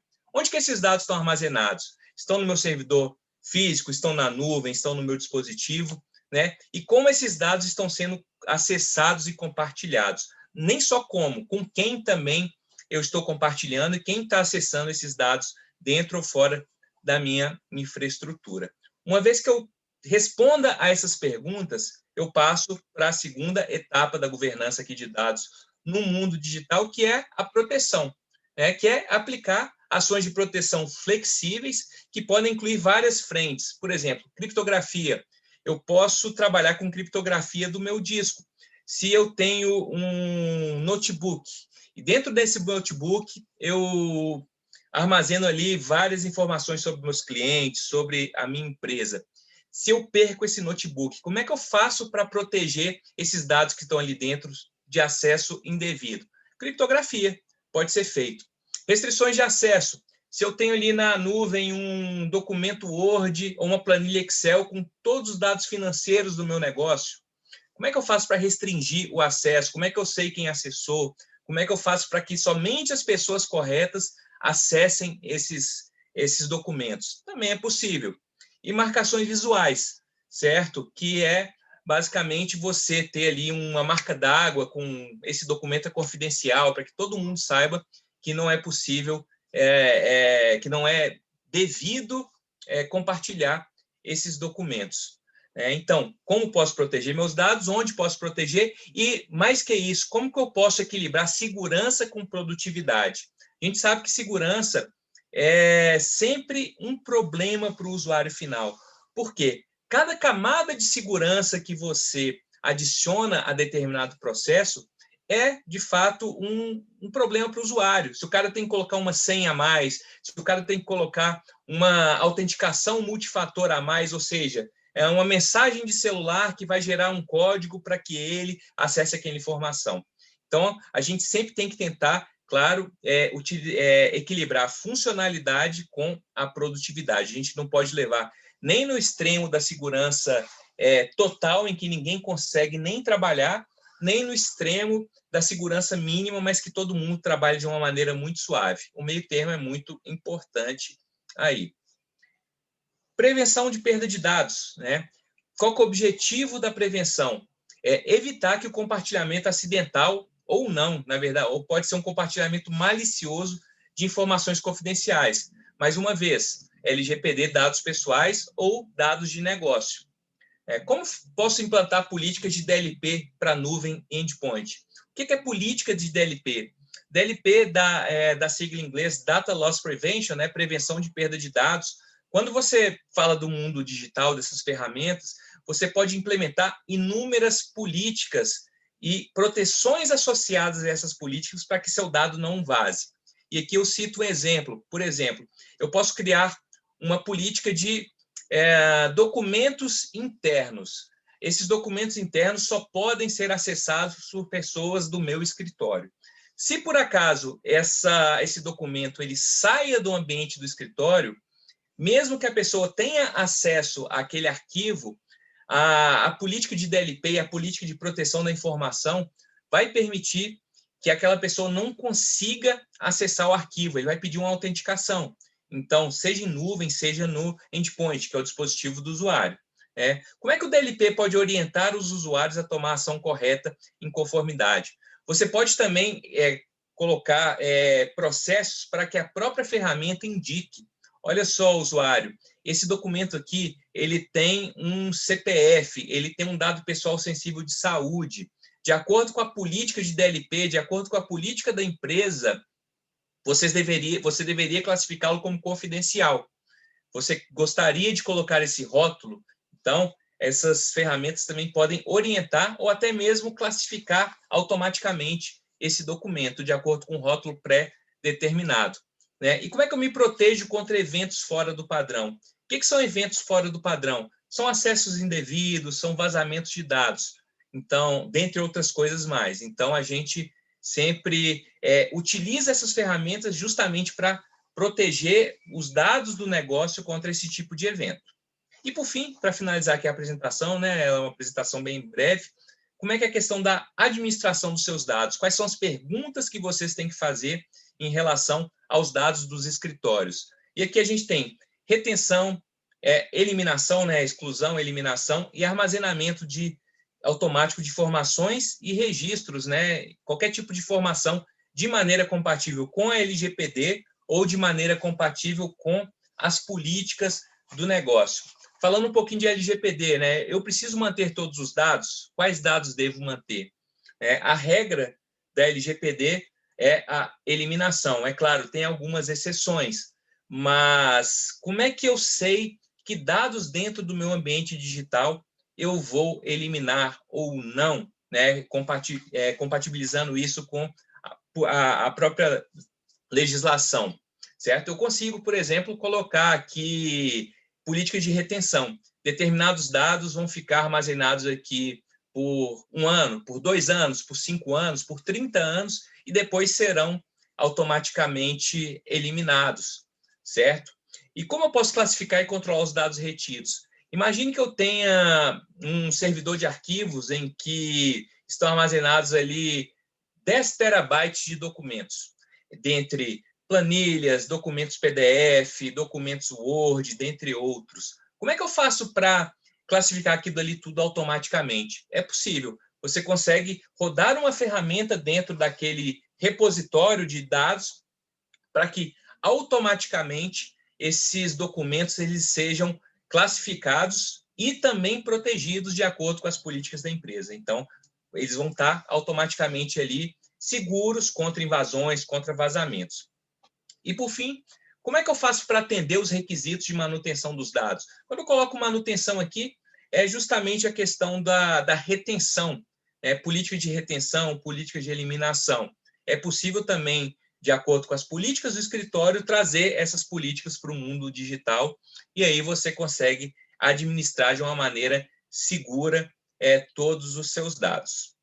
Bom, agradeço aqui, eu procurei ser muito breve para já passar para o Egon, para que ele possa mostrar como é que essas ferramentas funcionam na prática. Vai ser uma apresentação bem simples, certo? Mas a gente fica à disposição, tanto aqui na reunião, quanto no momento futuro, para apresentar com mais detalhes tudo isso que está sendo mostrado aqui. Muito obrigado e boa noite.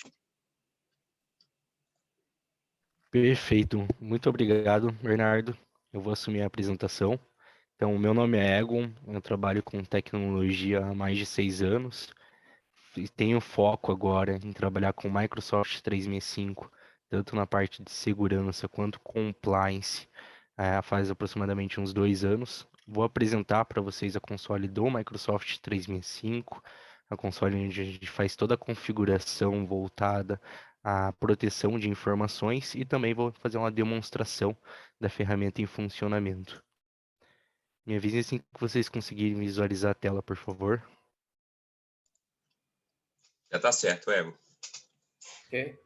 Perfeito. Então, esse é o painel de autenticação do Microsoft. Eu vou inserir um usuário e uma senha.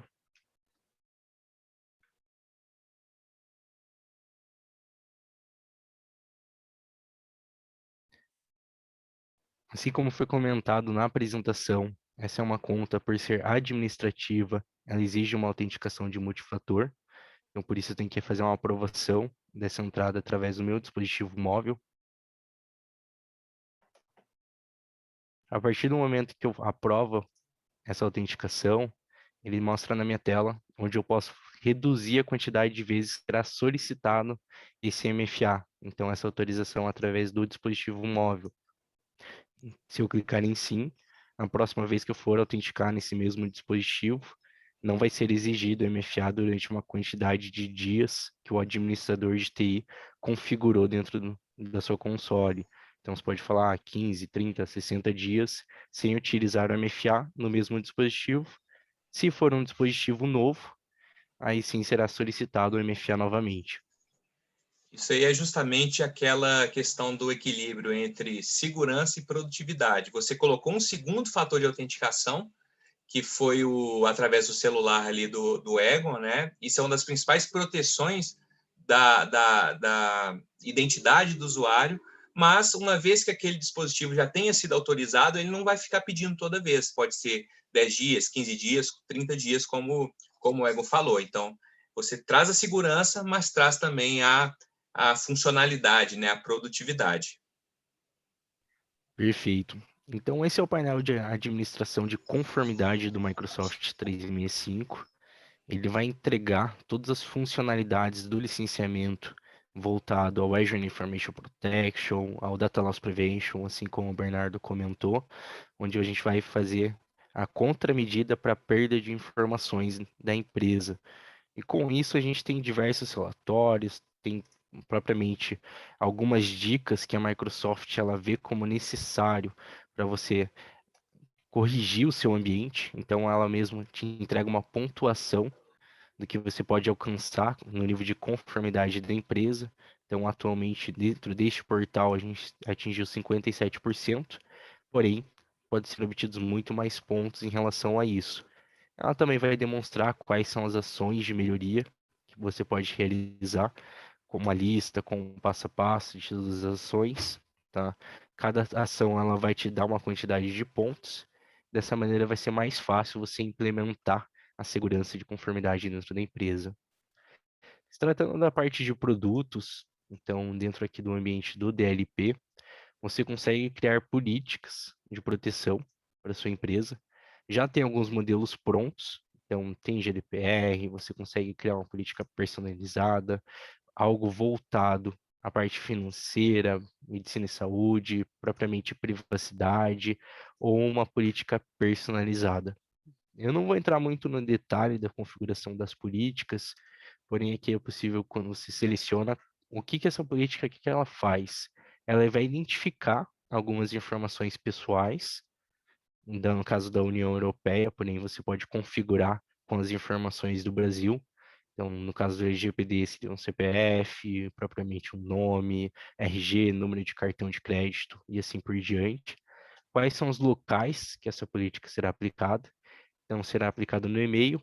Aqui, quando falam sites do SharePoint, acredito que vocês já trabalharam em uma empresa, então você tem um servidor de arquivos, onde todo mundo vai salvando os arquivos da empresa. O SharePoint, ele basicamente serve para a mesma coisa, porém você não vai ter um servidor físico. Você vai contratar essa funcionalidade através do Microsoft 365. Ele também consegue atuar dentro do OneDrive, que é o armazenamento mais individual, mensagens propriamente do Teams, que é o chat da Microsoft, central de colaboração também, então videochamadas, reuniões, você consegue fazer através dessa ferramenta e também através do Cloud App Security, que é uma ferramenta da Microsoft, que ele acaba controlando todas as informações que entram e saem da sua empresa, não necessariamente sendo Microsoft, mas também funciona com aplicações terceiras. Deixa eu encerrar aqui. Nós temos também a parte de Interessante, governança. Ego, desculpa só fazer um Pode falar, comentário. Bernardo. Interessante que essas políticas elas funcionam como filtros dentro de todas essas ferramentas, seja no e-mail, seja na nuvem, enfim. Toda vez que alguma palavra que esteja contida na política for detectada, essa política ela como regra, ela vai ser aplicada. E aí ela vai trazer toda aquela proteção a ela associada. Então, ela vai filtrando tudo todas aquelas palavras-chave, aqueles termos que forem indicados para que a segurança ela seja aplicada. Por favor. Ok, perfeito. Então, quando a gente fala de retenção, principalmente das informações que são importantes, você consegue colocar um período de retenção, tá? Seja de 5, 10 ou até um período personalizado das informações que você precisa. No final desse período, você pode pedir para as informações elas serem excluídas de maneira automática, passar por uma determinada revisão, reter esses itens para sempre, excluir somente quando atingir, digamos, 15, 20 anos. Você pode tudo configurar isso através da console de conformidade, tá? Então, eu acredito que a LGPD ela tem, sim, uma quantidade, um período para você guardar as informações. Após esse período, você pode excluir essas informações de maneira automática para liberar espaço dentro da sua empresa ou até mesmo não ter nenhum tipo de problema em relação às informações que estão sendo mantidas. Vou falar um pouquinho agora sobre uma funcionalidade do Azure Information Protection, que é a parte de proteção de informações. Nela você pode criar alguns rótulos para os seus documentos, para os seus e-mails, para todos os seus arquivos, de maneira que você vai controlar o permissionamento baseado em pessoas, em grupos, do que elas conseguem ou não conseguem fazer, tá?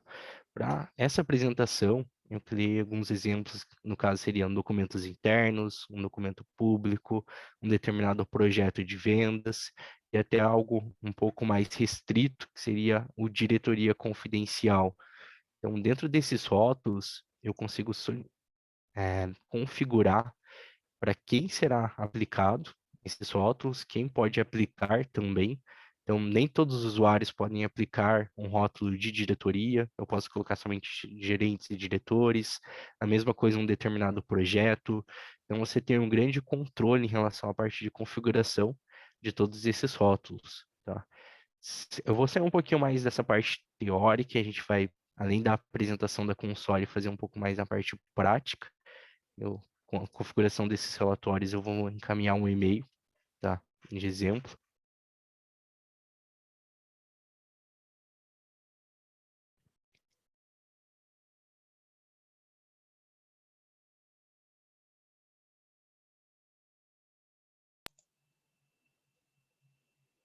Vai carregar um pouco.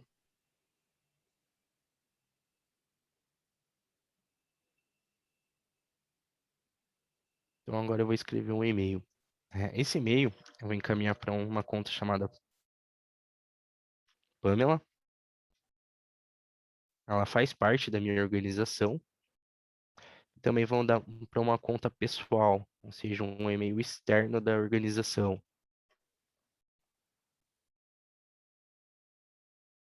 Vou colocar como conteúdo documentação interna.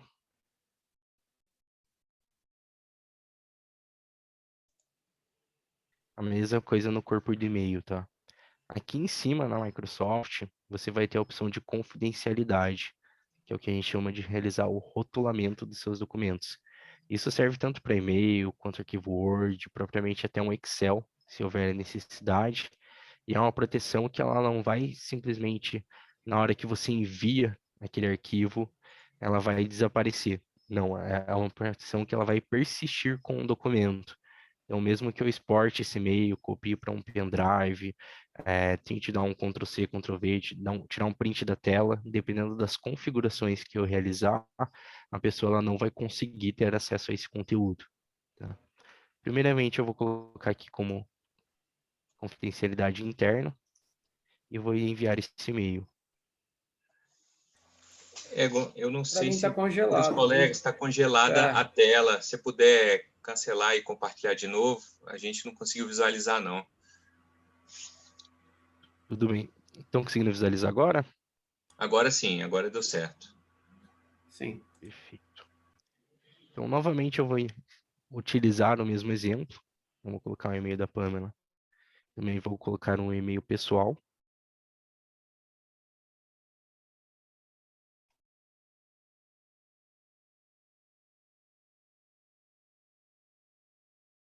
documentação interna.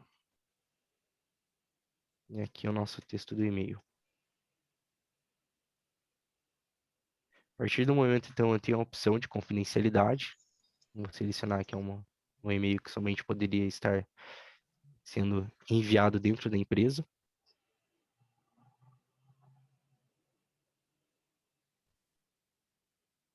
E vou enviá-lo. Agora eu vou abrir outra tela, que seria a imagem da conta da Pamela, tá, pessoal? Estão conseguindo visualizar já? Sim. Perfeito. Então aqui, com a tela da Pamela, eu já recebi o e-mail do Egon, e nele ele vai me demonstrar todo o conteúdo, tá? Dentro desse conteúdo eu posso responder, posso encaminhar, então eu tenho todas as permissões necessárias, porque eu sou uma pessoa que trabalha na mesma empresa que o Egon. Agora, utilizando o e-mail pessoal, vocês vão ver que eu vou utilizar outra tela.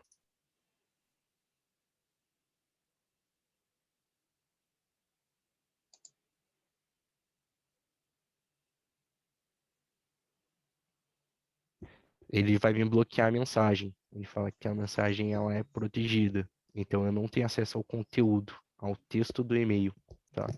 Isso pode ser feito também, não somente o texto do e-mail, como em anexos.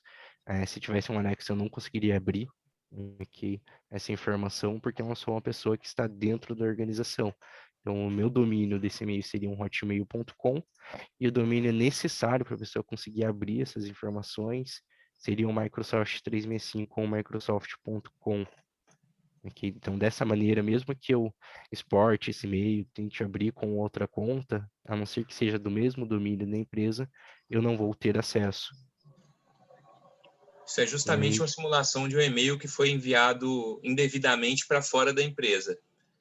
Ele enviou para dentro da empresa, a pessoa conseguiu, no caso a simulação lá era a Pamela, conseguiu visualizar o e-mail normalmente, mas quando isso foi para um Hotmail, né, um e-mail fora da empresa, ele foi simplesmente bloqueado. Então, isso previne aí perda desses dados que porventura estariam naquele e-mail. Isso uma publicação interna. Mas a publicação agora, confidencialidade somente em nível de diretoria, somente pessoas autorizadas por esse rótulo de confidencialidade, no caso a diretoria, conseguiriam ver. Se a Pamela não fosse da diretoria, ela não conseguiria enxergar esse e-mail também, mesmo estando dentro da empresa. Perfeito, Bernardo. É esse exatamente o exemplo que a gente está demonstrando agora. Então, eu encaminho um e-mail para a Pamela com o ambiente de diretoria. Você pode verificar que mesmo ela trabalhando na empresa, seja sendo uma funcionária da empresa do Microsoft 365, no caso Controls Electronics, ela não tem acesso à informação que está no e-mail. Então isso é muito importante quando a gente fala de vazamento de informações ou envio acidental, de maneira que se a pessoa, ela por algum erro, algum motivo, ela não conseguir classificar o e-mail corretamente, você também consegue forçar as pessoas que elas classifiquem o documento ou e-mail, ou que ele já saia com uma determinada categorização, tá? Então, eu quero que todos os e-mails da minha empresa, eles sejam classificados como interno, e que se o usuário houver necessidade de compartilhar com a pessoa que não esteja na minha empresa, ele tem que clicar lá dentro da classificação e selecionar o modelo de público, tá? Então, essas são algumas informações de uma maneira que você consegue trabalhar com o Azure Information Protection. Ele não atende somente ao campo de e-mail, mas também a parte de arquivos. Então, eu falei um pouquinho para vocês mais cedo sobre o ambiente do SharePoint, onde nós conseguimos armazenar os arquivos da empresa, tá? Então, aqui eu criei um servidor de arquivos. No meu servidor de arquivo existem alguns documentos. Nesses documentos eu coloquei algumas informações que são consideradas informações confidenciais dentro da lei do LGPD. Então, a primeira delas seria um RG. Então, eu criei um documento Word, e dentro desse documento ele só tem a palavra RG e uma combinação numérica com a mesma quantidade de caracteres de um RG. O que esse conteúdo ele me traz? Ele me mostra um aviso, então, com base nas configurações das regras que eu realizei, que esse documento ele contém informações confidenciais, e também ele me mostra um aviso. Ele me mostra um aviso por quê? Porque essa informação, ela está sendo compartilhada com uma pessoa fora da minha organização, ok? Então, a partir desse momento, ele já muda esse ícone que ele está demonstrando aqui. Mesmo que eu não tenha acesso, ele foi compartilhado com uma pessoa que é externa. Então, por isso que ele fica com esse ícone de aviso. Eu posso também gerenciar o acesso desse documento e impedir esse compartilhamento. Tá? Isso pode ser tanto para usuário, grupo. Então, aqui eu tenho uma conta, que seria o meu e-mail pessoal. Eu posso simplesmente remover. A partir do momento que eu removo, essa informação ela não está mais compartilhada. Mesmo assim, eu já não tinha acesso, porque esse documento ele está classificado, tá, pessoal? Então, como ele é um modelo que ele já possui classificação, ele estava com um documento interno. Então, com a minha conta pessoal, eu já não conseguiria acessar essas informações, mesmo que a Pamela tenha compartilhado esse documento comigo, por causa do modelo de confidencialidade, tá? Por causa do rótulo de proteção. A mesma coisa em relação aqui ó, a um teste que eu criei no Excel. Então, somente para validar que ele não funciona somente com documentos Word, mas ele também faz essa identificação de informações de acordo com a sua necessidade. Então, eu criei um classificador treinável de informação confidencial, onde ele identifica os nomes. Então, todo documento que tiver a palavra nome, ele vai classificar como uma informação confidencial. Então, dependendo da empresa, da maneira que ela atua, pode ter informações que são confidenciais ou não, e você pode configurar isso dentro da console do compliance do Microsoft 365. Legal essa barrinha amarela ali, ó, dica de política, que estava escrito ali, o Ego fechou, estava falando dica de política, LGPD, ele já detectou que havia dados pessoais dentro do documento, né, no caso ali, se não me engano, telefones, e já falou para o usuário, olha, esse documento, em teoria, deveria ter sido classificado como confidencial ou interno por conta da LGPD, tem dados pessoais aqui. Isso pode ser feito manualmente pelo usuário ou é possível ainda, de acordo com a funcionalidade ativada, que essa classificação seja feita automática. Se há um CPF, por exemplo, dentro do documento, aquele rótulo de confidencial LGPD já seria automaticamente aplicado. E uma vez que esse documento esteja protegido, mesmo que ele saia de dentro do seu ambiente, o acesso externo é impossível. Ele pede uma senha, pede uma autenticação que a pessoa não vai ter. Então, você protege Word, Excel, PDF, inúmeros tipos de documento aí são passíveis de proteção por essa tecnologia. Perfeito, Bernardo. Então, eu acabei de realizar o download do documento RG, tentei abrir ele na minha máquina. Então, a autenticação no meu dispositivo, eu estou com a conta da empresa, que seria algum.solonetwork.com. Você pode verificar que ele não deixa eu acessar o conteúdo com uma conta que não esteja dentro do domínio. Então, foi aquele exemplo que eu falei, mesmo se a pessoa baixar, copiar para o pendrive, mandar para o e-mail de outra pessoa, ela não vai conseguir, a não ser que ela tenha a identidade necessária, que ela tenha a conta necessária para poder acessar essas informações. Lembrando que você pode criar esse permissionamento não somente com pessoas de dentro da sua empresa, mas também com parceiros, onde você pode adicionar a identidade dessas pessoas dentro do seu Microsoft 365. No caso deles, não é necessário você adquirir nenhuma licença. E você pode falar que essas pessoas elas fazem parte do grupo interno, ou elas fazem parte de um determinado grupo de um projeto, ou se elas fazem parte de uma diretoria. Então, muitas vezes você pode trabalhar de acordo com o seu cenário, de acordo com as políticas que foram designadas para o seu ambiente. Então, aqui eu tenho um exemplo de projeto de vendas, onde eu poderia colocar muito bem a minha conta, a conta da Pamela, adicionar o Bernardo, com a conta da Solo Network, não necessariamente precisa estar dentro da sua empresa e com uma conta no seu domínio. A apresentação de utilização da ferramenta e configuração era basicamente isso. Vou ficar disponível após a apresentação agora para responder todas as dúvidas, o pessoal manda no chat, também deixo meus contatos para quem precisar fazer qualquer tipo de implementação ou configuração dessa ferramenta. O Bernardo, com certeza, ele vai falar um pouquinho depois, mas a Sola está sempre disponível para novos projetos, atender novos clientes. Então, gostaria de encerrar com o meu muito obrigado. Legal, Egon. O Bernardo, antes de você concluir, eu acho que o objetivo era exatamente esse, de mostrar para o pessoal que está assistindo conosco como que a tecnologia vai apoiar em todo esse sistema de decisão, né? Você mesmo comentou um exemplo, né? Que você pode ter lá 10 tera, 1 giga, ou qualquer quantidade de informações de documentos, e humanamente é muito complicado, é muito difícil você conseguir organizar, estabelecer segurança em cima disso, né?